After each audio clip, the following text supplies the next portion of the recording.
রাধা আমাকে বলে, কৃষ্ণ, যদি তুমি জানো যে নিয়তিতে কি আছে তাহলে তাকে বদলে দাও না কেন?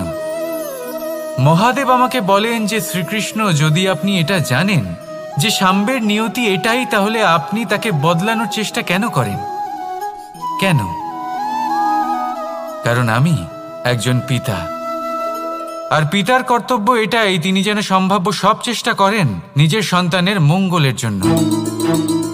নিয়তি আমি জানি, কিন্তু এটাও আমি জানি যে কর্মের থেকে বড় আর কোনো নিয়তি হতে পারে না। অভিজ্ঞতাও রয়েছে যে কর্মের হাতে নিয়তির এই চক্র বদলে যেতে পারে। তাই জীবনে যদি আপনার কখনো এমন মনে হয় যে এটা তো অসম্ভব, তখনও চেষ্টা করা কখনোই ছাড়বেন না। কে বলতে পারে আপনারই কর্মের কোনো এক বীজ হয়তো নিয়তির চাকায় আটকে গেল আর নিয়তিকে নিজের পথ পাল্টাতে হলো, ঠিক কি না? সেই জন্য নিয়তিকে ভাগ্য মেনে নিয়ে চুপ করে বসে থাকবেন না। নিজের নিয়তি স্বয়ং নিজের কর্মের দ্বারা নির্ধারিত করুন, কারণ আপনার এই কর্মের ওপরেই আপনার অধিকার রয়েছে। আর এই অধিকারকে নিয়তি অনেক সময় সম্মানও করে। তাহলে আসুন আর আমার সাথে ভালোবেসে বলুন, রাধা রাধা। শক্তি এক অত্যন্ত বিচিত্র বস্তু, বা বলতে পারেন অনুভূতি। পিতা সবসময় চান যেন তিনি তার শক্তি পুত্রকে সঁপে দিতে পারেন, যাতে সে শক্তিশালী হয়, যাতে তার মঙ্গল হয়। তার পুত্র সবসময় চায় যাতে সে পিতার সেই শক্তি লাভ করে, কিন্তু সেই শক্তি লাভ করার জন্য পুত্র হওয়া যথেষ্ট নয়, যোগ্য পাত্র হতে হয়। আসুন আপনাকে সহজে বোঝাই। যদি আপনি সুপাত্র হন আর আপনাকে শক্তি দেওয়া হয়, তাহলে আপনি সেই শক্তির গুরুত্ব বুঝবেন, কোথায় সেই শক্তি প্রয়োগ করা উচিত সেটা বুঝবেন। আর এটা যেহেতু অর্জন করা শক্তি হবে, সেই শক্তির অপব্যবহার হবে না। কিন্তু যদি এই আপনি কুপাত্র হন আর যদি আপনাকে এই শক্তি দেওয়া হয়, তাহলে কি হবে? দেখতে গেলে এই শক্তি আপনি দান হিসেবে পেয়েছেন, তাই না আপনি এই শক্তির গুরুত্ব বুঝবেন আর না এর প্রয়োগ আপনি জানবেন। তার অপব্যবহার হওয়া সুনিশ্চিত। তাই যদি আপনি কোনো শক্তি অর্জন করতে চান, তাহলে আগে তার যোগ্য হয়ে উঠুন। পুত্র নয়, পাত্র হয়ে উঠুন। আর আমার সাথে ভালোবেসে বলুন, রাধা রাধা। শক্তি শক্তি অর্জন করা এতটা কঠিন নয় যতটা শক্তি লাভ করার পরে সেই শক্তি সামলানো কঠিন হয়। কারণ যেই মানুষ শক্তি লাভ করে তার মনে গর্ববোধ জন্মায়, জন্মায় অহংকার, জন্মায় জেদ। তাই শক্তি প্রাপ্ত করার সাথে বিনম্র থাকাও অত্যন্ত আবশ্যক। আর এটা আমাদের শেখা উচিত বৃক্ষের থেকে। বৃক্ষ যা আমাদের ফল দেয়, বৃক্ষ যা যত ফল দেয় ততটাই ঝুঁকে যায়। আমরা পাথর মারি ওই বৃক্ষের থেকে ফল প্রাপ্ত করার জন্য। সেই পাথরের মার সহ্য করেও বৃক্ষ আমাদের ফল দেয়। কোনো গর্ববোধ নেই, কোনো অহংকার বোধ নেই। আর সেই জন্য এই বৃক্ষের পুজো করা হয়। এটাই হলো মাহাত্ম্য শক্তির সাথে বিনম্রতার। যদি এই শক্তি সৃজন করে থাকে, সাহায্য করে থাকে, সম্বল হয়ে থাকে, তবেই সেই শক্তি উপযুক্ত।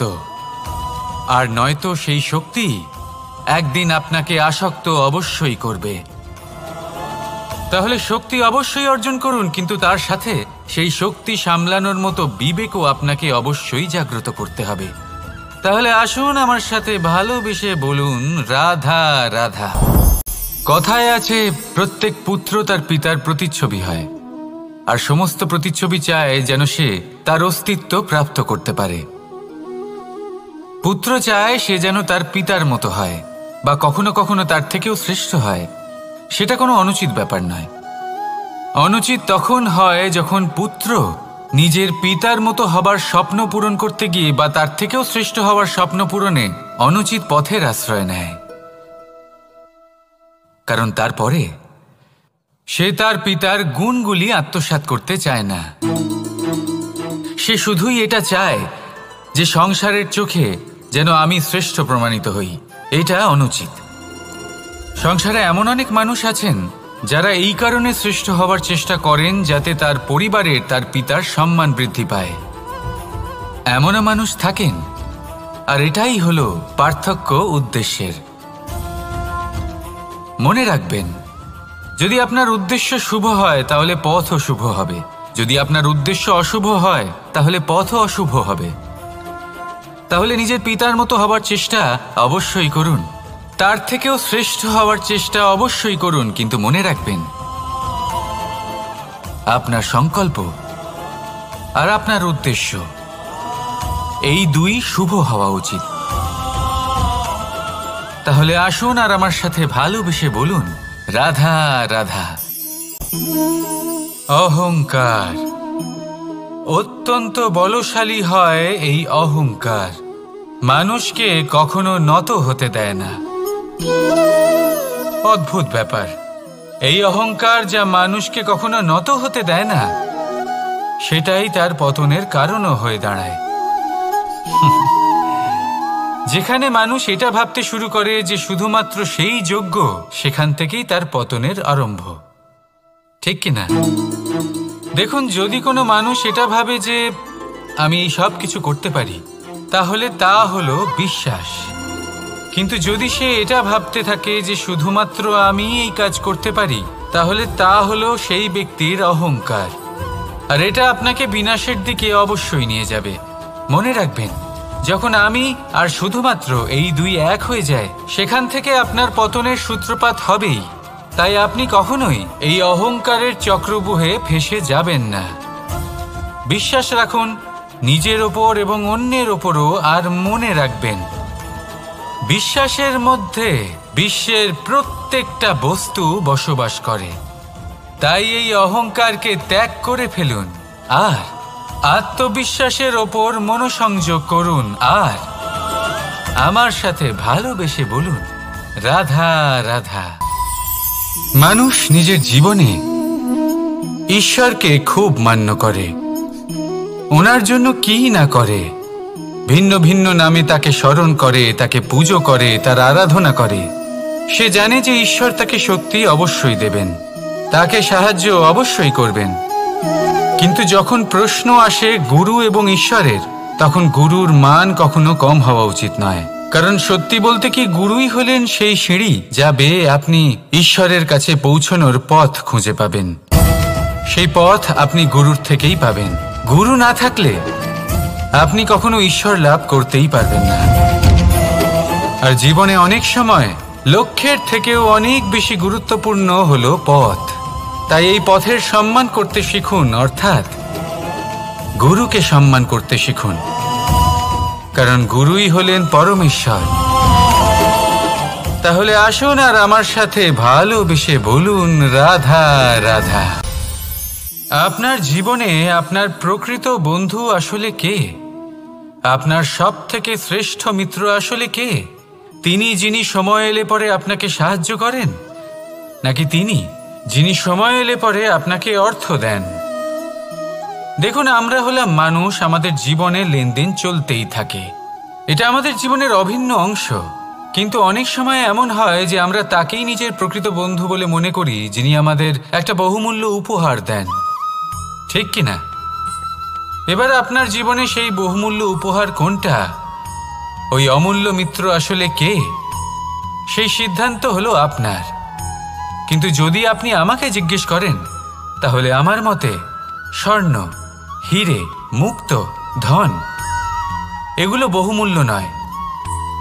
বহুমূল্য হলো সঙ্গ, যখন আপনি একা হয়ে যাবেন, সময়, যখন আপনার তাকে প্রয়োজন হবে, সমর্পণ, যখন আপনার বিশ্বাসের প্রয়োজন পড়বে। যে মানুষ আপনার প্রতি এই 3 গুণ প্রদর্শন করেন, যিনি আপনার কঠিন সময়ে আপনাকে অবশ্যই সঙ্গ দেবেন, যখন আপনার প্রয়োজন পড়বে আপনাকে অবশ্যই সময় দেবেন, আপনার প্রতি সম্পূর্ণ সমর্পিত থাকবেন, সেই হলো আপনার আসল মিত্র, সেই হলো আপনার প্রকৃত বন্ধু। কারণ সত্যি বললে, বন্ধুত্বের অর্থই হলো নিজেকে সম্পূর্ণরূপে কারোর কাছে সমর্পণ করে দেওয়া। তাই আপনার সেই বন্ধুর জন্য নিজের প্রাণ উজাড় করে দিন আর ভালোবেসে বলুন, রাধা রাধা। মানুষ জীবনে 3টে কাজ অবশ্যই করে থাকে, কিছু দান করে, কিছু গ্রহণ করে, আর কিছু ত্যাগ করে দেয়। এটাও ভাবতে থাকে যে এটা করলে কিভাবে করবে। দেবার জন্য পর্যাপ্ত ধন নেই, নেবার জন্য সংসারে অত স্নেহ নেই, আর ত্যাগ করার জন্য জীবনে এত সুখই নেই, তাহলে কিভাবে করবে? আসলে আমরা বস্তুগত চাহিদা অর্জনে এত ব্যস্ত হয়ে পড়ি যে আমরা বুঝতেই পারি না যে কি নেবার আছে, কি দেবার আছে, আর কি ত্যাগ করার আছে। তাহলে আজ আমি আপনাকে বলেই দিই, মনে রাখবেন এই 3টে গুরুত্বপূর্ণ গুণ, 3টে গুরুত্বপূর্ণ কথা। দেবার জন্য আছে দান, নেবার মতো আছে জ্ঞান, আর ত্যাগ করার মতো আছে অহংকার। যখন আপনি দান করতে শিখে যাবেন, জ্ঞান অর্জন করার শক্তি আপনা থেকেই আপনার মধ্যে চলে আসবে। আর যখন এই জ্ঞান আপনার মধ্যে প্রবেশ করবে, অহংকার আপনা থেকেই আপনার থেকে দূরে চলে যাবে। যে ব্যক্তি এই 3-এর মধ্যে ভারসাম্য বজায় রাখতে পারে, তার বর্তমান, ভূত, ভবিষ্যৎ, লোক, পরলোক সব কিছু শুধরে যায়। যেই দিন আপনি দান করতে শিখে যাবেন, জ্ঞান আহরণ করতে শিখে যাবেন, অভিমান ত্যাগ করতে শিখে যাবেন, আপনার সর্বশক্তিশালী, সর্বশক্তিমান পরমেশ্বরেরও প্রয়োজন পড়বে না। কারণ তখন ঈশ্বর আপনার মধ্যেই বাস করবেন। তাহলে আসুন আর আমার সাথে ভালোবেসে বলুন, রাধা রাধা। জীবনে অনেক সময় সমস্যা আমাদের চারদিক থেকে ঘিরে ফেলে। এই সমস্যা নানান ধরনের হতে পারে। আর্থিক সমস্যা হতে পারে, পারিবারিক সমস্যা হতে পারে, কোনো সম্পর্ক নিয়ে সমস্যা হতে পারে, কখনো কোনো দৈনিক সমস্যা হতে পারে, কখনো কোনো দ্বন্দ্ব হতে পারে, অনেক সমস্যা হতে পারে। কিন্তু যখনই কোনো সমস্যা আসে, আমাদের মনে তার জন্য একটা উত্তর অবশ্যই থেকে থাকে, যা আমাদের অন্তরে রয়েছে। একে আমরা বলি আত্মা। আত্মা হলো পরমাত্মারই রূপ, আর পরমাত্মা তা কখনোই কিছু অনুচিত চাইবে না, তাই তো? এই আত্মা খুব ভালো করে জানে যে কোনটা উচিত আর কোনটা অনুচিত। যদি আসল বিষয়ের কথা বলি, তাহলে আপনাকে নিজের মনকে বুঝতে হবে। কারণ আত্মা তো পরমাত্মা থেকেই আসে, কিন্তু এই মন মানুষ জন্ম থেকেই প্রাপ্ত করে, যার বিকাশ হয় এই সংসারকে দেখে। যেদিন আপনার এই মন আর আপনার এই আত্মা, এই দুই এক হয়ে যাবে, আত্মসাৎ হয়ে যাবে, সেদিন আপনার জীবনে না কোনো সমস্যা থাকবে, না কোনো ঝঞ্ঝাট থাকবে, না কোনো সংকট থাকবে। কারণ আপনার কাছে সেই সমস্ত সমস্যার, সমস্ত বিপদের সমাধান থাকবে, আর তাও আপনারই অন্তরে। তাহলে আসুন আর আমার সাথে ভালোবেসে বলুন, রাধা রাধা। ভক্তি আর শক্তি, এই দুইয়ের মধ্যে সম্পর্ক অত্যন্ত সরল। মানুষ ভক্তি করেন যাতে তিনি শক্তি লাভ করতে পারেন, আর শক্তি লাভ করার পরে ভক্তিভাব ভুলে যান, আর শক্তির প্রতি আসক্তিতে মত্ত হয়ে যান, আর সেখান থেকেই তার বিনাশ শুরু হয়। কেন? কারণ ভক্তির দ্বারা প্রাপ্ত শক্তি অন্য কারোর হিতের জন্য ব্যবহার করতে হয়, অন্য কারোর মঙ্গল করার জন্য ব্যবহার করতে হয়, কারোর বিনাশের জন্য নয়। এবার যদি আমি আপনাদের একটা উদাহরণ দিয়ে বোঝাই, তাহলে কোদাল দিয়ে আমরা মাটি কোপাতে পারি, একটা গর্ত খুঁড়তে পারি, যাতে একটা নতুন বৃক্ষ জন্ম নিতে পারে।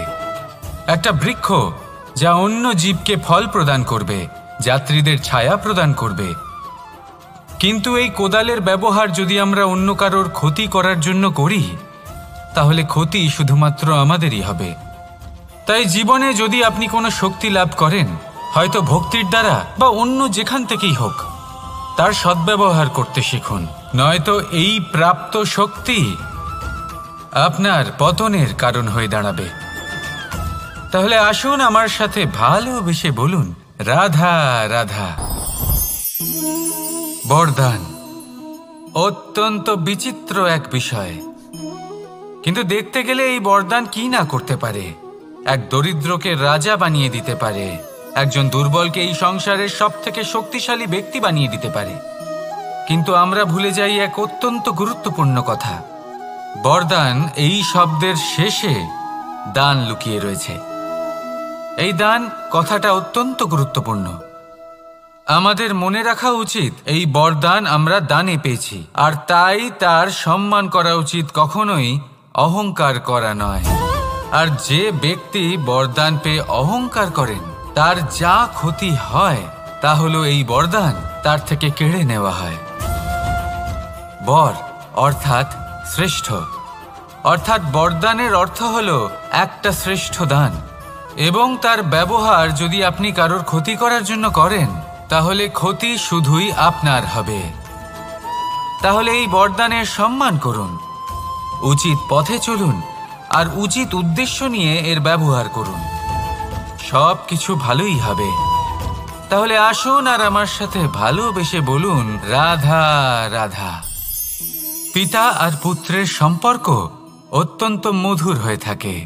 পিতা স্বপ্ন দেখেন, তাকে পূর্ণ করার সকল সম্ভাব্য চেষ্টা করেন, কিন্তু তাও অনেক সময় ওনার স্বপ্ন অপূর্ণ থেকে যায়। তখন পিতা ভাবেন যে স্বপ্ন উনি পূর্ণ করতে পারেননি ওনার সন্তান তা অবশ্যই পূরণ করবে।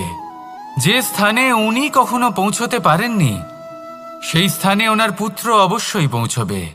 পিতা নিজের সন্তানের ভবিষ্যৎ নিয়ে সেই স্বপ্ন দেখেন, আর যখন সেই সন্তান সামনে এগোতে থাকে তখন তার দুঃখ হয় না, বরং গর্ব হয়।